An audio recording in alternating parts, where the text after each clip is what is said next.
Welcome to my YouTube channel আমাদের college. Bangladesh উন্মুক্ত বিশ্ববিদ্যালয়ের অধীনে তথ্য ও যোগাযোগ প্রযুক্তি বিষয়ে তোমাদের সকলকে স্বাগত জানাচ্ছি।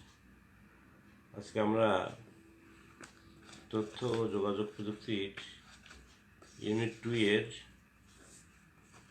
2019 সালের বিভিন্ন সালের কোশ্চেন সম্পর্কে আলোচনা করব। 2019 সালের জেনারেল কোশ্চেনগুলো তোমরা ফলো করবে, সেইগুলো মূলত আমি তোমাদের সামনে উপস্থাপন করতে যাচ্ছি। এগুলো তোমরা ফলো করবে। দেখো, প্রথমে এটা হচ্ছে 2019 সালের ঢাকা বোর্ডের ইউনিট 2 এর থেকে কোশ্চেনটা কীরকম হয়। দেখো, বলছে মিস্টার মোকলেস সাহেব পেশায় মৎস্যজীবী। তিনি দেশের মাছের ঘাটতি পূরণের জন্য প্রযুক্তি ব্যবহার করে নতুন নতুন প্রযুক্তির মাছ উৎপাদন করেন। তার অফিসে প্রবেশের জন্য দরজার সামনে রাখা একটি মেশিনে আঙুলের ছাপ দিলে দরজা খুলে যায়, অথবা তার কক্ষে প্রবেশের জন্য দরজার সামনে রাখা একটি মেশিনের দিকে তাকালে দরজা খুলে যায়। তাহলে এখানে দেখো, ইউনিট 2 থেকে কোশ্চেনগুলো তোমাকে পড়েই আগে ধারণা নিতে হবে যে কোন বিষয় নিয়ে আলোচনা করছে। দেখো, প্রশ্নটা পড়েই কিন্তু আমরা একটা ধারণা পেলাম যে এগুলো কোন বিষয় হতে পারে। এরপরে দেখো, এখান থেকে আমরা প্রশ্ন কীভাবে ক নম্বর বলছে রোবোটিক্স কি, প্রযুক্তি ব্যবহারে মোটর ড্রাইভিং প্রশিক্ষণ সম্ভব, কথাটি ব্যাখ্যা করো। উদ্দীপক আলোকে মাছ উৎপাদনের প্রযুক্তি বর্ণনা করো। তারপরে বলছে উদ্দীপকের আলোকে অফিসে প্রবেশ ও কক্ষে প্রবেশের জন্য কৌশল দুটির মধ্যে কোনটি বেশি সুবিধাজনক বিশ্লেষণ করো। দেখো, তাহলে মাছ উৎপাদনের প্রযুক্তির বিষয়টা হলো কিন্তু যে জেনেটিক ইঞ্জিনিয়ারিং। তোমাকে প্রশ্নটা পড়েই ধরে নিতে হবে যে কোন তথ্য প্রযুক্তির কোন বিষয়ের সাথে সঙ্গতিপূর্ণ।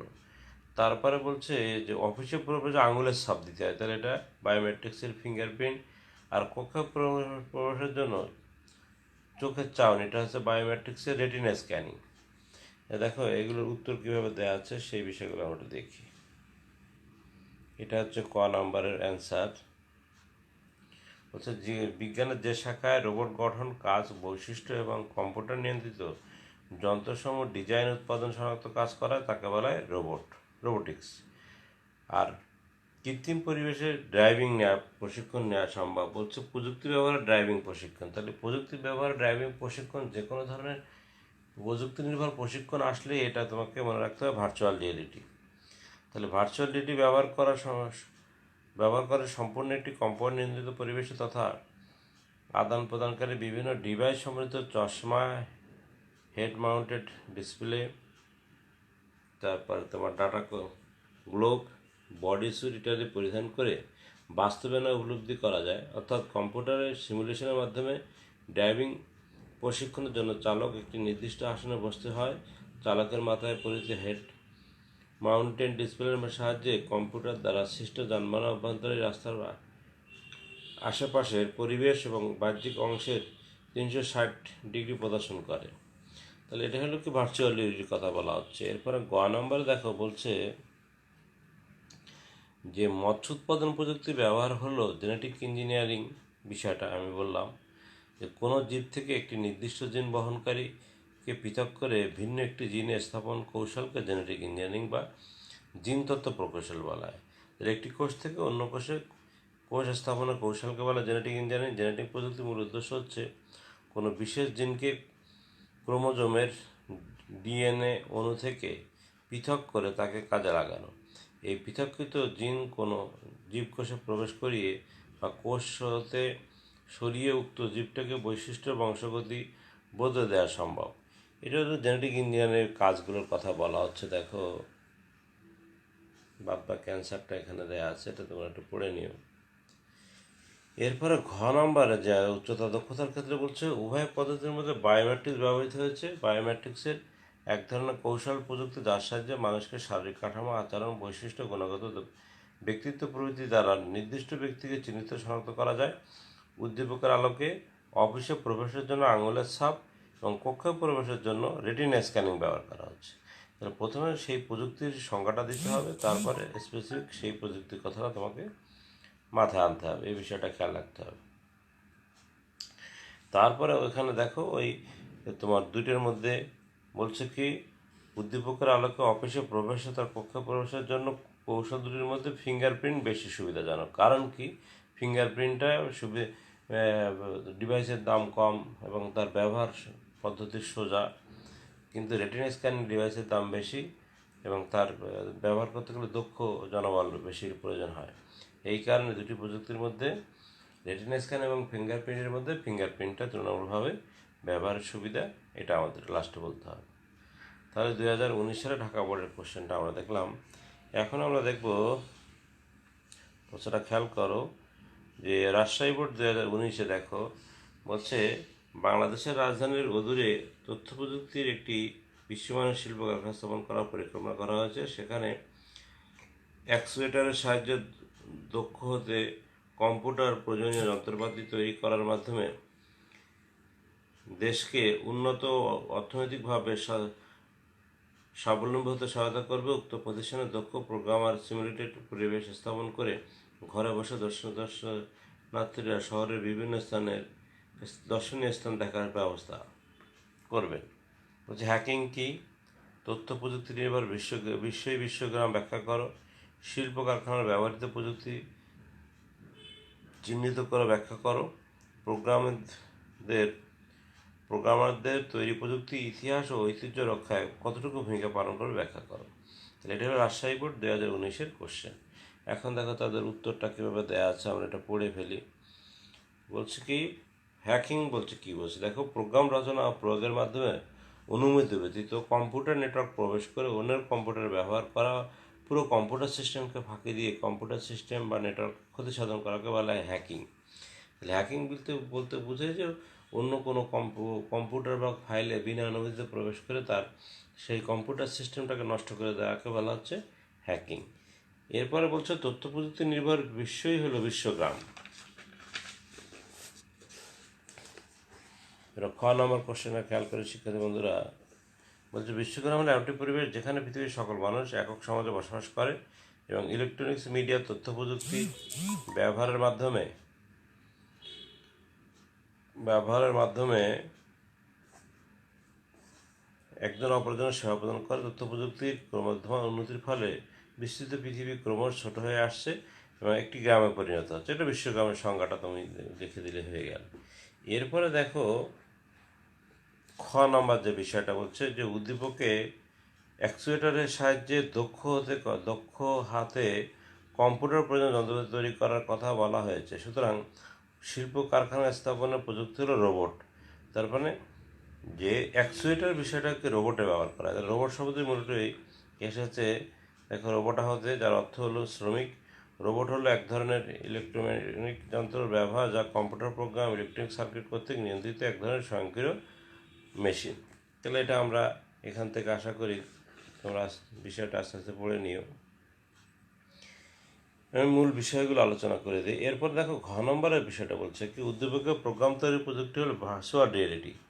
প্রকৃত অর্থে বাস্তব নয় কিন্তু বাস্তব চেতনা উদ্যোগকারী বিজ্ঞান নির্ভর কল্পনাকে বলা হয় ভার্চুয়াল রিয়েলিটি, যা অনুভব বাস্তবতা কিংবা বাস্তবতাও কল্পবাস্তবতা বলে। ভার্চুয়াল রিয়েলিটি হচ্ছে কম্পিউটারের সিমুলেশন তৈরি করার ত্রিমাত্রিক, যেখানে মানুষ দৃষ্টি, শ্রবণ, স্পর্শের অনুভূতি উদ্দীপক করতে পারে। তার মানে ভার্চুয়ালের সাহায্যে তুমি দেখতে পারবে, শুনতে পারবে এবং স্পর্শকাতর হতে পারে। ইতিহাস রক্ষার জন্য ভার্চুয়াল রিয়েলিটির মাধ্যমে কৃত্রিমভাবে উক্ত পরিবেশ তৈরি করা হয়, ফলে একজন দর্শনার্থী সেটা জীবন্তভাবে দেখতে পায় এবং বুঝতে পারে। তাহলে ভার্চুয়াল রিয়েলিটির বিষয়টা এখানে তোমাদের বলা আছে, এই বিষয়টা আমরা পড়ে ফেলবো। এরপরে আমরা আসি আজকে শিক্ষার্থী বন্ধুরা রাজশাহী দিনাজপুর বোর্ড 2019। দেখো মিসেস পাপিয়া কপালে একটি টিউমার দেখা দেয়, এটি বিশেষায়িত হাসপাতালে সার্জারির জন্য ভর্তি হলেন। উক্ত হাসপাতালে ডাক্তারগণ আঙুলের ছাপ ব্যবহার করে হাসপাতালে প্রবেশ করেন। সার্জারি বিভাগে ডাক্তার তাকে অপারেশনের পূর্ববর্তী বিভিন্ন টেস্ট দিলেন। টেস্ট পাপিয়া অতিরিক্ত ব্লাড সুগার থাকায় ডাক্তার তাকে ইনসুলিন প্রয়োগে ডায়াবেটিস নিয়ন্ত্রণ করার ব্যবস্থা গ্রহণ করলেন। দেখো কতগুলো বিষয় এখানে বলা আছে। এরপরে কোশ্চেন দেখো এখান থেকে কী বলছে, ই কমার্স কী, তথ্য যোগাযোগ প্রযুক্তি বিশ্ব হাতের মুঠোয় দিয়ে এসেছে ব্যাখ্যা করো। ডাক্তার হাসপাতালে প্রবেশের প্রযুক্তি চিহ্নিত করো। মিসেস পাপিয়ার চিকিৎসা ব্যবহৃত ঔষধ তৈরির প্রযুক্তি কৃষি গবেষণার সফলতা ও অবদান রাখে, মতামত দাও। তাহলে এইগুলোর উত্তর দেখো কীভাবে দেওয়া আছে, সেই বিষয়টা আমরা এখন একটু দেখি। দেখো এখানে বলছে ইলেকট্রনিক্স কমার্স বা ই কমার্স হলো আধুনিক ডাটা প্রসেসিং কম্পিউটার নেটওয়ার্ক বিশেষায়িত ইন্টারনেটের মাধ্যমে ব্যক্তি বা প্রতিষ্ঠানের মধ্যে পণ্য সেবা ক্রয় বিক্রয় সংক্রান্ত বিষয়টা হচ্ছে ই কমার্স। তারপর বলছে কি তথ্য প্রযুক্তির আজ নতুন এক পৃথিবীতে গড়ে উঠেছে, যেখানে সারা পৃথিবীর মানুষ মধ্যে যোগাযোগ কার্যক্রম সহজ হচ্ছে। পৃথিবীর এক প্রান্ত থেকে অপর প্রান্তে যোগাযোগের জন্য বাস্তবে অনেক দূরত্ব থাকলেও ইন্টারনেট সেই দূরত্বকে কমিয়ে এনেছে। তথ্য প্রযুক্তির মাধ্যমে মানুষ বিশ্বের যে কোনো প্রান্তে খবর মুহূর্তের মধ্যে জানতে পারে এবং তাদের মতামত ও প্রতিক্রিয়া ব্যক্ত করতে পারে। তাই বলা যায় তথ্য প্রযুক্তি বিশ্বকে হাতের মুঠোয় এনেছে। তাহলে কেন বিশ্বকে হাতের মুঠোয় এনেছে সেই বিষয়টা বলা হচ্ছে। এরপরে শিক্ষার্থী বন্ধুরা আমরা নাম্বার ডক্টর হাসপাতালে প্রবেশের প্রযুক্তি হলো বায়োমেট্রিক্সের ফিঙ্গারপ্রিন্ট। তাহলে বায়োমেট্রিক্স হলো কী সে তার সংজ্ঞা দিচ্ছে, তারপরে ফিঙ্গারপ্রিন্টের বিষয়টা সেখানে বলা আছে। দেখো এই বিষয়গুলো আমরা একটু এখান থেকে পড়ে ফেলব। এরপর নাম্বার বলছে যে মিসেস পাপিয়ার চিকিৎসা ব্যবহৃত ওষুধ তৈরির প্রযুক্তি হলো জেনেটিক ইঞ্জিনিয়ার। ওই যে ইনসুলিন কিন্তু জেনেটিক ইঞ্জিনিয়ার একটা সুফল। তাহলে জেনেটিক ইঞ্জিনিয়ারিং কোনো জীব থেকে একটি নির্দিষ্ট জিন বহনকারী ডিএনএ পৃথক করে ভিন্ন একটি জীবে স্থানান্তর কৌশলকে বলা হয় জেনেটিক ইঞ্জিনিয়ারিং। যে সমস্ত উদ্ভিদ বীজের মাধ্যমে বংশবিস্তার করে না, তাদের চারাপ্রাপ্তি ও সতেজ অবস্থায় স্থানান্তর করা যায়। সহজে রোগমুক্ত, বিশেষ করে ভাইরাস মুক্ত চারা উৎপাদন করা সম্ভব। তারপরে জেনেটিক ইঞ্জিনিয়ারিং বিষয়গুলো কীভাবে কাজ করে সেই বিষয়গুলো জায়গায় দেওয়া আছে। তা তোমরা বিষয়গুলো আস্তে আস্তে এখান থেকে পড়ে নিতে রিডিং পড়বো প্রথমত, পরে আস্তে আস্তে আমরা মুখস্থ করার দিকে যাব। এরপর আসো আমরা কুমিল্লা বোর্ড 2019 বলছে চিপস সবার খুব প্রিয়। চিপসের প্যাকেটজাতের সময় একটি বিশেষ প্রযুক্তি ব্যবহার করা হয়ে থাকে।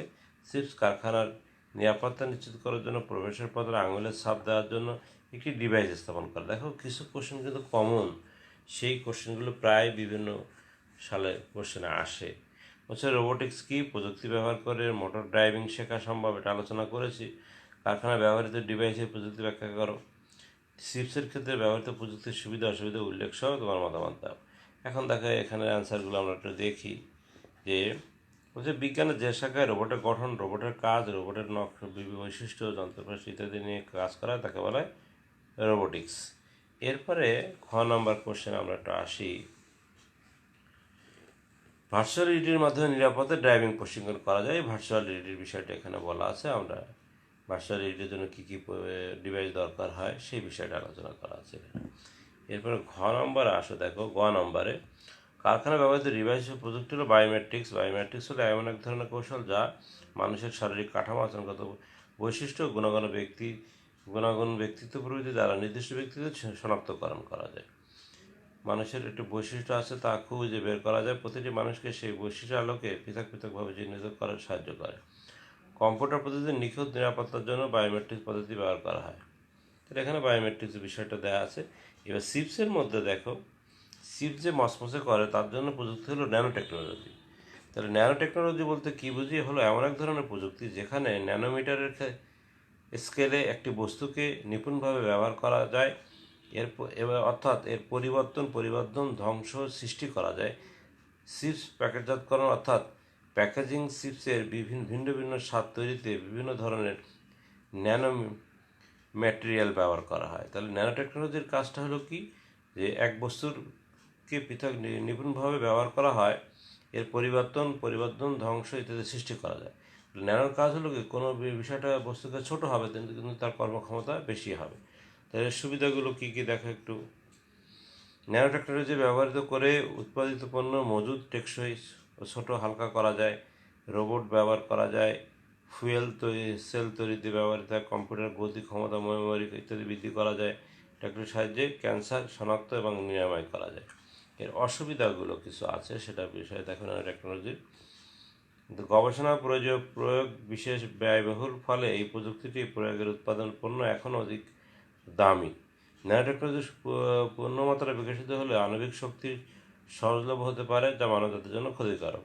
ন্যানো টেকনোলজি মানুষের শরীরের জন্য ক্ষতিকারক। তাছাড়া এই প্রযুক্তি ব্যবহারের ফলে পানি ও বায়ু দূষণ হতে পারে এবং মানুষ অন্যান্য প্রাণীর জন্য তা মারাত্মক ক্ষতি হতে পারে। তাহলে ন্যানো টেকনোলজির সুবিধা, অসুবিধা এবং তাদের সঙ্গে আমরা জানলাম। এরপর আমরা আরেকটি ইয়ারলি কোশ্চেন দেখি। এটা হচ্ছে দেখো চট্টগ্রাম বোর্ড 2019-এর কোশ্চেন। বলছে রফিক সাহেব তার গবেষণাগারে দিনাজপুরের ঐতিহ্য ধারণের লক্ষ্যে লিচু নিয়ে গবেষণা করেন ও তার ফলাফল সংরক্ষণ করেন। তিনি গবেষণাগারের প্রবেশপথে এমন একটি যন্ত্র বসিয়ে সেটার দিকে নির্দিষ্ট সময় তাকালে অনুমোদিত ব্যক্তিবর্গ ভিতরে প্রবেশ করতে পারে। দেখো, একই প্রযুক্তির একই ধরনের কোশ্চেন বিভিন্নভাবে ঘুরে ফিরে বিভিন্ন বোর্ডে কোশ্চেনগুলো তৈরি হয়। স্মার্ট হোম কি? ন্যূনতম ধকল সহিষ্ণু শৈল চিকিৎসা পদ্ধতি ব্যাখ্যা করো।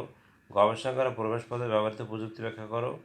এবং উদ্দীপকের গবেষণা কার্যক্রমে তথ্য যোগাযোগ প্রযুক্তি এই দিকটা প্রতিফলিত হয়েছে বিশ্লেষণপূর্বক সেটির প্রয়োগ ক্ষেত্রে আলোচনা করো। তাহলে এখন উত্তরগুলো আমরা একটু দেখি। স্মার্ট হোম হলো এমন এক বাসস্থান যেখানে রিমোট কন্ট্রোলিং বা প্রোগ্রামিং ডিভাইসের সাহায্যে বাড়ির তোমার heating system, cooling system, lighting system, security control system ইত্যাদি নিয়ন্ত্রণ করা যায়। সেটাই হলো স্মার্ট হোম। মানে সব কিছু তুমি রিমোট কন্ট্রোলের সাহায্য করবে। এরপরে বলছে যে ন্যূনতম ধকল সহিষ্ণু শৈল চিকিৎসা পদ্ধতি কোরিয়ার সার্জারি। তাহলে কোরিয়ার সার্জারি হলো এমন একটি চিকিৎসা পদ্ধতি যার মাধ্যমে অত্যন্ত নিম্ন তাপমাত্রায় শরীরে অস্বাভাবিক রোগাক্রান্ত কোষগুলো ধ্বংস করা যায়। সেক্ষেত্রে তরল nitrogen, carbon dioxide, organ, dimethyl ইত্যাদি ব্যবহৃত হয়। এরপরে দেখো গ নাম্বারটা আলোচনা করছে কি? প্রবেশপথে ব্যবহৃত প্রযুক্তি হলো বায়োমেট্রিক্স। বায়োমেট্রিক্স হলো এমন এক ধরনের কৌশল প্রযুক্তি যার মাধ্যমে মানুষকে অদ্বিতীয়ভাবে শনাক্ত করা যায়। সেই বিষয়গুলো বায়োমেট্রিক্সের এই বিষয়গুলো এখানে বলা আছে। এগুলো তোমরা একটু পড়ে নিও। এরপরে দেখো ঘ নাম্বারে বলছে কি? উদ্দীপকে গবেষণাগত কার্যক্রমে তথ্য যোগাযোগ প্রযুক্তির এই দিকটা প্রতিফলিত হয়েছে, তা হলো বায়ো ইনফরমেটিক্স। তাহলে বায়ো ইনফরমেটিক্স কাকে বলে? দেখো, বিজ্ঞানের সেই শাখা যা বায়োলজিক্যাল ডাটা অ্যানালিসিস করার জন্য কম্পিউটার প্রযুক্তি, ইনফরমেশনের থিওরি ও গাণিতিক জ্ঞানকে ব্যবহার করা। এক্ষেত্রে ডাটা অন্তর্ভুক্ত করে ডিএনএ, জিন, অ্যামিনো অ্যাসিড, নিউক্লিক অ্যাসিড অন্যান্য বিষয়বস্তুকে সংযুক্ত করে। তাহলে এখানে কতগুলো বিষয় দেখো, বায়োমেট্রিক্সের প্রয়োগ ক্ষেত্রগুলো দেখো। বায়ো ইনফরমেটিক্সের microbial genome, molecular medicine, personal medicine, কৃষি ঔষধ উন্নয়ন, মানব টিকা, পুষ্টিমান উন্নয়ন ইত্যাদি ক্ষেত্রে বায়ো ইনফরমেটিক্স ব্যবহৃত হয়। এরপরে শিক্ষার্থী বন্ধুরা, আমরা যে বিষয়টি দেখব, যে ইয়ারলি কোশ্চেনটা আলোচনা করব, সেটা হলো সিলেট বোর্ড 2019। দেখো, ডাক্তার মিলন ব্রেন টিউমার নিরাময়ে শীতল অর্গান গ্যাস ব্যবহার করে চিকিৎসা পদ্ধতি প্রয়োগের জন্য অভিজ্ঞতা লাভের উদ্দেশ্যে একটি সিমুলেটেড অপারেশন সম্পন্ন করেন। কৃত্রিম বুদ্ধিমত্তা কি? আচরণের মাধ্যমে ব্যক্তি শনাক্তকরণ পদ্ধতি ব্যাখ্যা করো। ডক্টর নিলয়ের চিকিৎসা পদ্ধতি ব্যাখ্যা করো। ডক্টর নিলয়ের অপারেশন অভিজ্ঞতা লাভের পরিবেশ প্রভাব বিশ্লেষণ করো। দেখো, এগুলো প্রশ্ন পড়েই কিন্তু বোঝা যাচ্ছে যে কোন প্রযুক্তির কথা বলা আছে। মানুষের চিন্তাভাবনা অথবা বুদ্ধিমত্তা কৃত্রিম উপায়ে কম্পিউটারকে প্রদান করাকে বলে কৃত্রিম বুদ্ধিমত্তা। তারপরে হলো কি? বায়োমেট্রিক্স হলো এমন এক ধরনের কৌশল প্রযুক্তি যার মাধ্যমে মানুষের শারীরিক কাঠামো, আচরণগত গুণগত বৈশিষ্ট্য ব্যক্তিকে অদ্বিতীয়ভাবে শনাক্ত করানো যায় বায়োমেট্রিক্সের। এরপরে বলছে কি? ডাক্তার নিলয়ের চিকিৎসা পদ্ধতি হলো কোরিও সার্জারি। তাহলে কোরিও সার্জারি কি, তার বিষয়গুলো কি কি বিষয় লাগে এবং কোন কোন ক্ষেত্রে ব্যবহৃত হয়, সেই বিষয়গুলো এখানে উল্লেখ করা আছে। এরপরে দেখো ঘ নম্বরে বলছে ডাক্তার নিলয়ের অপারেশন অভিজ্ঞতা লাভের পরিবেশ সিমুলেটেড পরিবেশ বলা হয়। তার সিমুলেটেড পরিবেশ তৈরি করা হলে ভার্চুয়াল রিয়েলিটির মাধ্যমে প্রকৃত অর্থে বাস্তব নয় কিন্তু বাস্তবে সহযোগকারী। তাহলে সিমুলেটেড পরিবেশের মাধ্যমে কী কী করা যায়? দেখো, চিকিৎসা ক্ষেত্রে ভার্চুয়াল রিয়েলিটির ব্যবহার, রিয়েলিটির মাধ্যমে ড্রাইভিং নির্দেশনা, ট্রাফিক ব্যবস্থা উন্নয়ন, ফ্লাইট সিমুলেশন করা যায়, মহাশূন্য অভিযানে, খেলাধুলায়, সামরিক ক্ষেত্রে, ভিডিও গেমসের ইতিহাস ঐতিহ্য সংরক্ষণে, নগর পরিকল্পনায়। এবং ভার্চুয়াল রিয়েলিটির কিছু কুপ্রভাব আছে, খারাপ দিক আছে। সেই খারাপ দিকগুলো আবার কী কী দেখো একটু। ভার্চুয়াল রিয়েলিটি যেমন ভালো বিষয় আছে, আবার কিছু খারাপ বিষয়গুলো আছে। হচ্ছে কি, ভার্চুয়াল রিয়েলিটির ফলে মানুষ মনুষ্যত্বহীন বা ডিভাইস ম্যানেজ বৃদ্ধি পাচ্ছে। ভার্চুয়াল রিয়েলিটির ফলে মানুষের ইচ্ছামতো কল্পনা রাজ্যে বিচরণ করছে, ফলে বেশিরভাগ সময় কাটছে কল্পনা জগতে। তারপরে বলছে কি ভার্চুয়াল রিয়েলিটি ব্যবহারের ফলে মানুষের চোখের এবং শ্রবণশক্তির ক্ষতির হাত পাচ্ছে। এটা হচ্ছে ভার্চুয়াল রিয়েলিটির কুফল বা অসুবিধা। এরপরে আমরা আরেকটি কোশ্চেন দেখি, এটা যশোর বোর্ড 2019। দেখো, সূর্য পড়াশোনা শেষ করার পর চাকরি না পেয়ে ইন্টারনেটের মাধ্যমে ঘরে বসে কাজ করে অর্থ উপার্জন করে পথ বেছে নেয়। কয়েক বছরের মধ্যে সে অর্থনৈতিকভাবে স্বাবলম্বী হয় এবং প্রচুর বৈদেশিক মুদ্রা অর্জন করে। পরবর্তীতে এলাকার অনেকে এই পথ অনুসরণ করে স্বাবলম্বী হয়। তাই তার ভাই প্রতাপ বাড়িতে থেকে আমেরিকায় একটি বিশ্ববিদ্যালয়ে পড়াশোনা করার জন্য উচ্চতর ডিগ্রি অর্জন করে। তার মানে এখানে দুইটা বিষয় বলা আছে, একটা হলো আউটসোর্সিং, একটা হলো ডিস্টেন্স লার্নিং। তাহলে এখন দেখো এখানে কী কী কোশ্চেন বলছে। প্লাজিয়ারিজম কি, বায়োইনফরমেটিক্স ব্যবহৃত ডাটা কি, উদ্দীপকের প্রতাপ উচ্চতর ডিগ্রি অর্জনের পক্ষে ব্যাখ্যা করো, বাংলাদেশে বাস্তবতার সুযোগ কার্যক্রম যৌক্তিকতা বিশ্লেষণ করো। তাহলে এখন আমাদের উত্তরটা দেখি। অন্যের লেখা বা গবেষণাবদ্ধ তথ্য নিজের নামে চালিয়ে দেয়, একেবারে প্লাজারিজম। তারপরে বলছে জীববিজ্ঞানের সমস্যাগুলো যখন কোনো কম্পিউটার প্রযুক্তি ব্যবহার করে সমাধান করা হয় তখন তাকে বলা হয় বায়ো ইনফরমেটিক্স। তাহলে বায়ো ইনফরমেটিক্সের কাজ হলো কি, যে জীববিজ্ঞানের সমস্যাগুলোকে যখন কম্পিউটার প্রযুক্তির মাধ্যমে সমাধান করা তাকে বলা বায়ো ইনফরমেটিক্স। বায়ো ইনফরমেটিক্সের বায়োলজিক্যাল ডাটা অ্যানালাইসিস করার জন্য কম্পিউটার প্রযুক্তি, ইনফরমেশন থিওরি ও গাণিতিক জ্ঞানকে ব্যবহার করে এক্ষেত্রে ডাটা অন্তর্ভুক্ত করে ডিএনএ, জিন, অ্যামিনো অ্যাসিড এবং নিউক্লিক অ্যাসিড অন্যান্য বিষয়। এরপরে গ নম্বর বলছে, দেখো উদ্দীপকের প্রতাপের উচ্চতর ডিগ্রি অর্জন করে বলা হচ্ছে ই লার্নিং বা ডিস্টেন্স লার্নিং বা ই এডুকেশন। তাহলে ই এডুকেশন কীভাবে অর্জন করা যায় সেই বিষয়গুলো এখানে বলা আছে, এগুলো তোমরা একটু পড়ে নিও। এরপরে দেখো বলছে সূর্য পড়াশোনা শেষ করা চাকরি না পেয়ে আউটসোর্সিংয়ের কাজ ঘরে বসে করে। ওই যে কোনো নির্দিষ্ট কাজ নিজে না করে নির্দিষ্ট অর্থের বিনিময়ে নির্দিষ্ট সময়ের মধ্যে অন্যকে দিয়ে করিয়ে নেওয়াকে বলে আউটসোর্সিং বলে। বর্তমান ফ্রিল্যান্সিং পেশা আউটসোর্সিংয়ের মাধ্যমে অনলাইন মার্কেটিং অসংখ্য কাজ নিজস্ব যোগ্যতা অনুযায়ী নির্দিষ্ট কাজ খুঁজে নেওয়া এবং সেটা সম্পাদন করার পরে বায়ারদের কাছ থেকে তোমার পেমেন্ট সহজেই গ্রহণ করা যায়।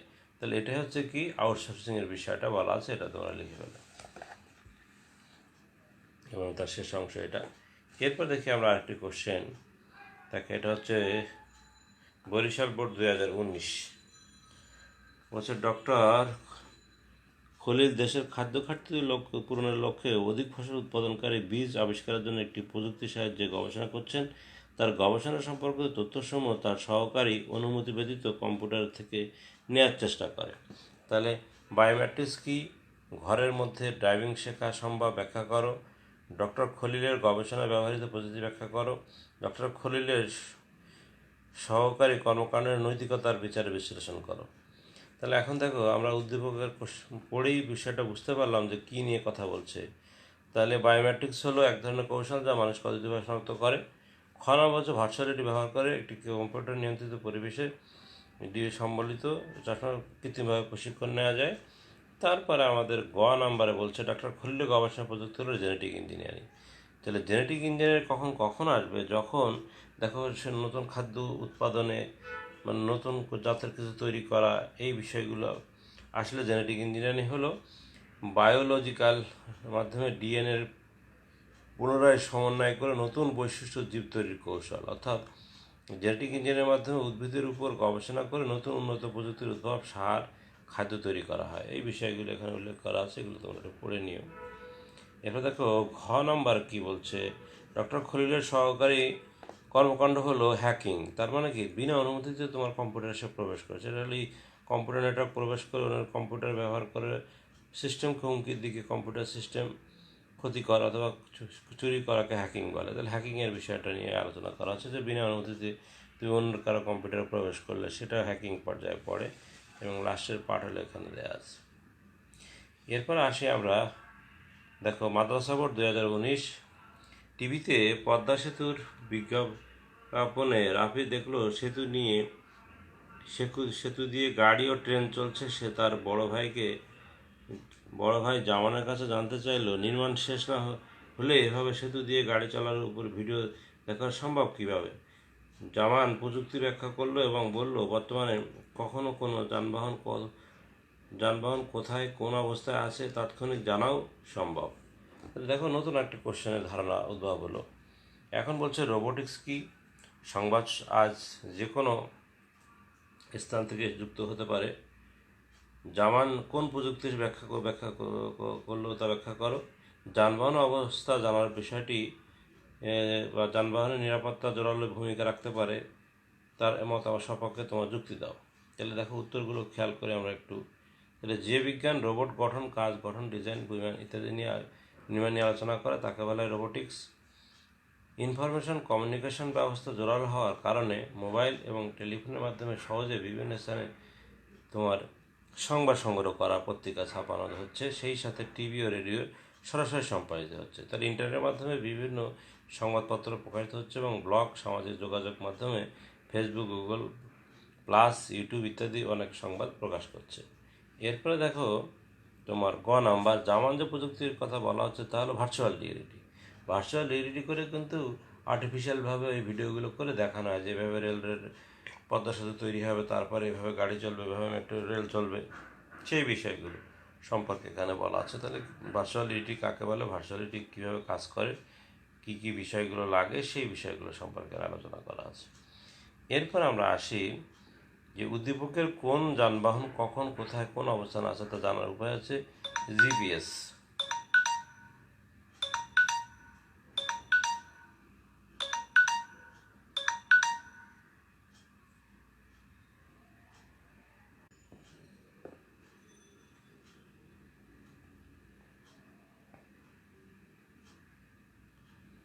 দেখো এখানে যে বিষয়টা জিপিএস এর কথা বলা আছে, জিপিএস একটি কৃত্রিম যোগাযোগ ব্যবস্থা যেখানে আবহাওয়া ও সময়ের পৃথিবীর যে কোনো স্থানে চলমান বস্তু নির্ণয় করা যায়, সেই বিষয়গুলো আমরা এখানে